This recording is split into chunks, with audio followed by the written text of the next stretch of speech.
जय हिंद। नमस्कार साथियों, आप सभी लोगों का मोस्ट वेलकम है आज के इस नए क्लास में। साथियों, आज के इस क्लास में हम सभी लोग जो है पढ़ने वाले हैं बीएसएससी कार्यालय परिचारी भर्ती 2025 के एग्जाम के लिए मोस्ट इम्पोर्टेंट प्रीवियस ईयर के क्वेश्चन को, जो कि साथियों आपके बीएसएससी कार्यालय परिचारी भर्ती 2025 के एग्जाम के लिए काफ़ी इम्पोर्टेंट है। तो आप सभी लोग जो इस क्लास को बिल्कुल अच्छी तरीके से लास्ट तक देखिएगा और इस क्लास में दिए जाने वाले इन सभी क्वेश्चन को आप अच्छे से जरूर याद कर लीजिएगा, जिससे कि आप जो है अपने एग्जाम में सभी क्वेश्चन को आसानी तरीके से बना पाएंगे। तो चलिए साथियों, क्लास को स्टार्ट करते हैं। उनसे पहले यदि आप इस चैनल पे पहली बार जुड़े हैं तो साथियों आप जो है इस चैनल को सब्सक्राइब कर लीजिए और सब्सक्राइब करके साथियों आप ऑल नोटिफिकेशन को भी ऑल पे दबा लीजिए, जिससे कि जब भी कोई नई क्लास हो सबसे पहले क्लास का नोटिफिकेशन आपके पास पहुंच सके। तो साथियों आप इस चैनल को सब्सक्राइब कर लीजिए, साथ ही साथ आप जो इस क्लास को भी लाइक जरूर कर लीजिएगा। तो चलिए साथियों क्लास को स्टार्ट करते हैं और देखिएगा साथियों क्वेश्चन क्या दिया गया है। साथियों क्वेश्चन है कि विक्रम संवत की जो शुरुआत है ये कब हुई थी। साथियों ये सभी क्वेश्चन इंपोर्टेड और सिलेक्टेड क्वेश्चन लिए गए हैं, जो कि साथियों आपके पेपर में 100% ये सभी क्वेश्चन आपको देखने को मिलेंगे। आप अच्छे से इन प्रश्न को याद कर लीजिएगा और बताएंगे साथियों कि विक्रम संवत की शुरुआत जो है ये कब हुई थी। तो याद रखिएगा साथियों, विक्रम संवत की शुरुआत होती है आपके 57 ईसा पूर्व में। ऑप्शन यहाँ पे बी लगा रहे हैं तो आपका सही जवाब है 57 ईसा पूर्व में होता है। चलिए अगला प्रश्न देखेंगे साथियों। क्वेश्चन है नीति आयोग का यहाँ पे पहला अध्यक्ष कौन होता था। चलिए बताएंगे साथियों कि नीति आयोग का पहला उपाध्यक्ष कौन था। तो याद रखिएगा साथियों, नीति आयोग का पहला उपाध्यक्ष जो है यहाँ पर हो जाएंगे अरविंद पनगडिया। ऑप्शन ए यहाँ पे आप लोग का सही जवाब दिए गए हैं, याद रखेंगे। अगला क्वेश्चन देखेंगे साथियों। क्वेश्चन है भारतीय संविधान का कौन सा अनुच्छेद राष्ट्रपति शासन से संबंधित है। चलिए बताएंगे साथियों कि भारतीय संविधान का कौन सा अनुच्छेद है जो कि राष्ट्रपति शासन से संबंधित है। तो याद रखिएगा साथियों अनुच्छेद 356 जो है ये राष्ट्रपति शासन से संबंधित अनुच्छेद है। ऑप्शन बी सही जवाब है, अनुच्छेद 356 होगा। अगला प्रश्न देखेंगे साथियों। क्वेश्चन दिया गया है कि डुरंड रेखा किन दो देशों के बीच सीमा निर्धारित करती है।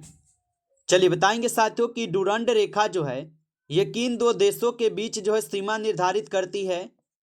तो साथियों याद रख लीजिएगा, ये करते हैं भारत और अफगानिस्तान के बीच। ऑप्शन यहाँ पे आप सभी लोग का सही सही जवाब है, भारत और अफगानिस्तान के बीच करती है, आप सभी लोग याद रखेंगे। और भारत और पाकिस्तान के बीच कौन सी करती है, रेड क्लिप रेखा। और भारत और चीन के बीच कौन सी करती है, तो मैकमोहन रेखा को भी याद रखिएगा। चलिए अगला प्रश्न आता है भारत का पहला परमाणु रिएक्टर जो है साथियों यहाँ पर कौन सा था। चलिए आंसर लगाएंगे। ये सभी क्वेश्चन साथियों काफी इंपॉर्टेंट और वीवीआई सेलेक्टेड क्वेश्चन है, जो आपके पेपर में साथियों 100% पूछे जाएंगे। आप अच्छे से इनको याद जरूर कर लीजिएगा और बताइए कि भारत का पहला परमाणु रिएक्टर जो है ना साथियों कौन सा था। तो याद रखिएगा आप सभी लोग अप्सरा हो जाएंगे। ऑप्शन बी आपका सही जवाब है, अप्सरा हो जाएंगे। नेक्स्ट क्वेश्चन देखिएगा। क्वेश्चन है कि ब्लू फ्लैग प्रमाण पत्र जो है ये किससे संबंधित है। तो ब्लू फ्लैग प्रमाण पत्र जो है साथियों ये संबंधित है समुद्र तट से। किससे है, समुद्र तट से। ऑप्शन सी सही जवाब है। अगला प्रश्न देखेंगे। क्वेश्चन है कि संविधान सभा की अंतिम बैठक कब हुई थी। चलिए साथियों बताएंगे आप सभी लोग कि संविधान सभा की अंतिम बैठक कब हुई थी। तो याद रखिएगा संविधान सभा की अंतिम बैठक होती है 24 जनवरी 1950 को। ऑप्शन ए सही जवाब है, 24 जनवरी 1950 को होती है संविधान सभा की अंतिम बैठक। अगला क्वेश्चन देखिएगा। क्वेश्चन है कि नटराज की प्रसिद्ध कांस्य प्रतिमा किस काल से संबंधित है। चलिए बताइए साथियों कि नटराज की प्रसिद्ध कांस्य प्रतिमा जो है ये किस काल से संबंधित है। तो याद रख लीजिएगा साथियों ये चोल काल से हो जाएंगे। ऑप्शन सी सही जवाब है, चोल काल। अगला प्रश्न देखेंगे साथियों कि आरबीआई का जो मुख्यालय है ये किस शहर में है। चलिए बताइए साथियों कि आरबीआई का मुख्यालय किस शहर में है। तो याद रखिएगा आप सभी लोग ये हो जाएंगे साथियों मुंबई शहर में। ऑप्शन डी सही जवाब है, मुंबई हो जाएंगे। अगला प्रश्न देखेंगे। भारत में हरित क्रांति के जनक कौन कहलाते हैं। चलिए साथियों बताएंगे कि भारत में हरित क्रांति के जनक कौन कहलाते हैं। तो याद रखिएगा आप सभी लोग, भारत में हरित क्रांति के जनक कहलाते हैं एम.एस. स्वामीनाथन। ऑप्शन ए सही जवाब है, एम.एस. स्वामीनाथन कहलाते हैं, याद रखेंगे। अगला क्वेश्चन यहाँ पे आता है कि अंतर्राष्ट्रीय न्यायालय स्थित है। बताइए कि अंतर्राष्ट्रीय न्यायालय जो साथियों ये कहाँ स्थित है। तो याद रखिएगा अंतर्राष्ट्रीय न्यायालय स्थित है साथियों हेंग में। ऑप्शन सी सही जवाब हो जाएंगे, हेंग में स्थित है। अगला क्वेश्चन देखेंगे साथियों, क्वेश्चन है कि गिर राष्ट्रीय उद्यान जो है ये किस जानवर के लिए प्रसिद्ध है। चलिए बताइए आप सभी लोग कि गिर राष्ट्रीय उद्यान किस जानवर के लिए प्रसिद्ध हो जाएंगे। तो गिर राष्ट्रीय उद्यान हो जाएंगे साथियों एशियाई शेर के लिए। ऑप्शन सी सही जवाब है, एशियाई शेर के लिए है। अगला प्रश्न है, भारत में पहला उपग्रह प्रक्षेपण केंद्र कहाँ है। चलिए साथियों आंसर लगाइए। और साथियों आप लाइक नहीं किए हैं इस क्लास को, तो आप जो है इस क्लास को एक बार ज़्यादा से ज़्यादा लाइक जरूर कर लीजिएगा। और चैनल पे पहली बार जुड़े हैं तो आप इस चैनल को भी सब्सक्राइब कर लीजिए। और सब्सक्राइब करके आप ऑल नोटिफिकेशन को ऑल पे दबा के जुड़ जाइएगा, जिससे कि जब भी कोई नई क्लास हो सबसे पहले क्लास का नोटिफिकेशन आपके पास पहुँच सके। तो आप इस चैनल को भी सब्सक्राइब जरूर कर लीजिएगा। और यदि आपको PDF चाहिए रिविजन के लिए तो कमेंट करके जरूर बताइएगा। और बताइएगा साथियों कि भारत में पहला जो है यहाँ पे उपग्रह प्रक्षेपण केंद्र कहाँ है। तो याद रखेंगे साथियों श्रीहरिकोटा में हो जाएंगे। ऑप्शन ए सही जवाब है, श्रीहरिकोटा। नेक्स्ट क्वेश्चन देखेंगे कि काला पानी की सजा किस जेल से संबंधित है। चलिए बताएंगे साथियों कि काला पानी की सजा जो है ये किस जेल से संबंधित है। तो याद रखिएगा ये हो जाएंगे सेल्क्युलर जेल से। ऑप्शन यहाँ पे आप लोग का बी सही जवाब है, सेल्क्युलर जेल से हो जाएंगे। अगला प्रश्न है यहाँ पे कि भारत की पहली महिला राष्ट्रपति कौन थी। चलिए आंसर लगाएंगे साथियों कि भारत की पहली महिला राष्ट्रपति कौन थी। तो याद रखिएगा भारत की पहली महिला राष्ट्रपति थी साथियों कौन, तो प्रतिभा पाटिल जो है ये भारत की पहली महिला राष्ट्रपति थी। ऑप्शन ए सही जवाब होगा। अगला क्वेश्चन देखेंगे साथियों, क्वेश्चन है माउंट एवरेस्ट को नेपाल में किस नाम से साथियों जाना जाता है। तो माउंट एवरेस्ट को नेपाल में किस नाम से जाना जाता है। तो माउंट एवरेस्ट को साथियों नेपाल में जानते हैं सागरमाथा के नाम से। ऑप्शन सी सही जवाब है, सागरमाथा के नाम से जाना जाता है। नेक्स्ट क्वेश्चन देखेंगे साथियों, क्वेश्चन है योजना आयोग की जो स्थापना है ये किस वर्ष हुई थी। चलिए बताएंगे साथियों योजना आयोग की स्थापना किस वर्ष हुई थी। तो याद रखिएगा योजना आयोग की स्थापना होती है साथियों आपके 1950 में। ऑप्शन बी सही जवाब है, 1950 में हुई थी। अगला प्रश्न देखेंगे साथियों, क्वेश्चन है कि ऑपरेशन ब्लू स्टार किस वर्ष हुआ था। चलिए बताएंगे साथियों कि ऑपरेशन ब्लू स्टार किस वर्ष हुआ था।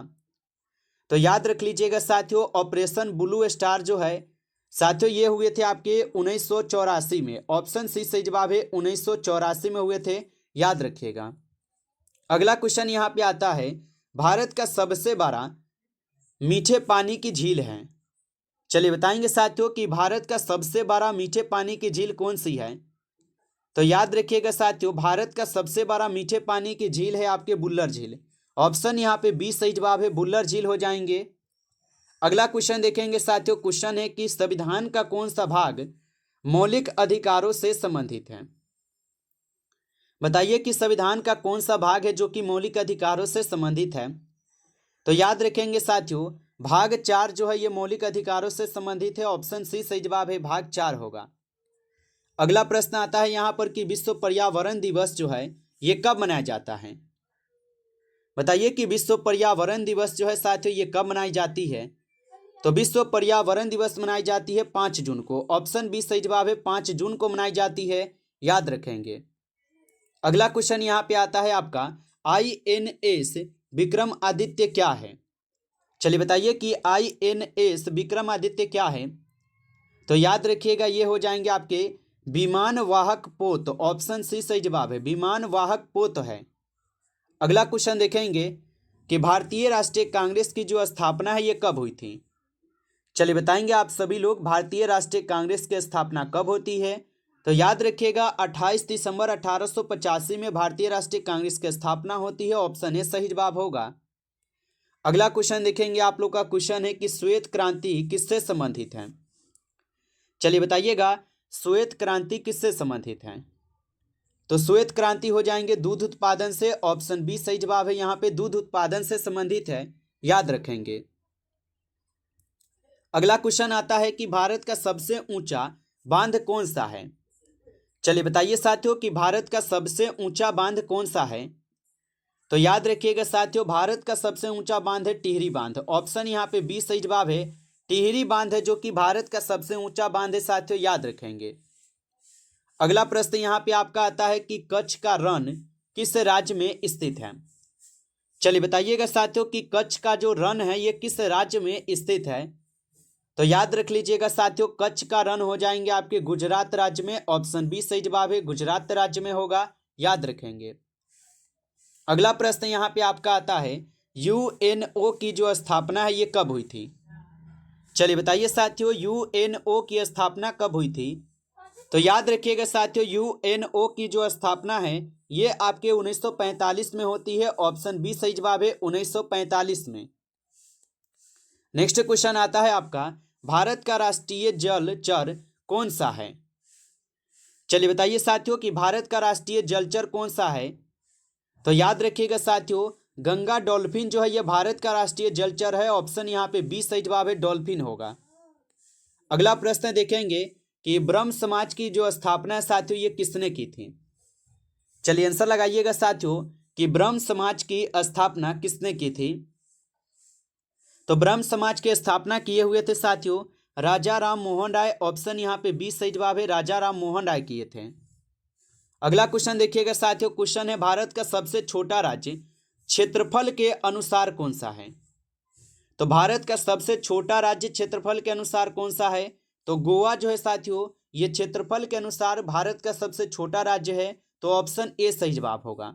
और भारत का सबसे बड़ा राज्य कौन सा है? तो राजस्थान है क्षेत्रफल के अनुसार, याद रखिएगा। अगला प्रश्न आता है कि क्विट इंडिया आंदोलन किस वर्ष प्रारंभ हुआ था? तो क्विट इंडिया आंदोलन किस वर्ष प्रारंभ हुआ था? तो याद रखेंगे साथियों 1942 में होता है। ऑप्शन सी सही जवाब है, 1942 में। नेक्स्ट क्वेश्चन आपका आता है कि भारतीय संविधान की प्रस्तावना जो है ये किससे ली गई है? तो भारतीय संविधान की प्रस्तावना जो है ये साथियों ब्रिटेन के संविधान से ली गई है प्रस्तावना। ऑप्शन बी हो जाएंगे सही जवाब, ब्रिटेन के संविधान से। अगला प्रश्न देखेंगे साथियों, क्वेश्चन है कि भारत का राष्ट्रीय पुष्प कौन सा है? तो भारत का राष्ट्रीय पुष्प हो जाएंगे साथियों कमल। कमल जो है ये भारत का राष्ट्रीय पुष्प है, याद रखेंगे। चलिए अगला प्रश्न देखेंगे साथियों, क्वेश्चन यहाँ पे आता है कि लोकसभा का अधिकतम कार्यकाल ये कितने वर्ष का होता है? तो लोकसभा का जो अधिकतम कार्यकाल होता है साथियों ये आपके 5 वर्ष के लिए होते हैं। ऑप्शन यहाँ पे बी सही जवाब हो जाएंगे, याद रखेंगे। जबकि राज्यसभा की अगर बात की जाए तो राज्यसभा के कार्यकाल 6 वर्ष का होता है, याद रखिएगा इसको भी। अगर पूछ दिया जाए कि राज्यसभा का कार्यकाल कितने वर्ष का होता है तो 6 वर्ष याद रखिएगा, और लोकसभा का 5 वर्ष है। नमस्कार साथियों, इस क्लास में टॉप 35 क्वेश्चन थे जो कि काफ़ी इंपॉर्टेंट और सेलेक्टेड क्वेश्चन थे। ये सभी क्वेश्चन साथियों यदि आपको ये क्लास अच्छा लगा हो तो आप जो है साथियों इस क्लास को एक बार ज़्यादा से ज़्यादा लाइक कर लेंगे, और चैनल पे पहली बार जुड़े हैं तो आप इस चैनल को सब्सक्राइब कर लीजिए, और सब्सक्राइब करके आप ऑल नोटिफिकेशन को ऑल पे दबा के जुड़ जाइए, ताकि जब भी कोई नई क्लास हो सबसे पहले क्लास का नोटिफिकेशन आपके पास पहुंच सके। तो साथियों आप इस चैनल को सब्सक्राइब कर लीजिए, साथ ही साथ यदि पीडीएफ चाहिए तो कमेंट करके बताइएगा। चलिए फिर मिलते हैं आपसे नेक्स्ट टॉपिक के साथ नेक्स्ट क्लास में, तब तक के लिए जय हिंद जय भारत।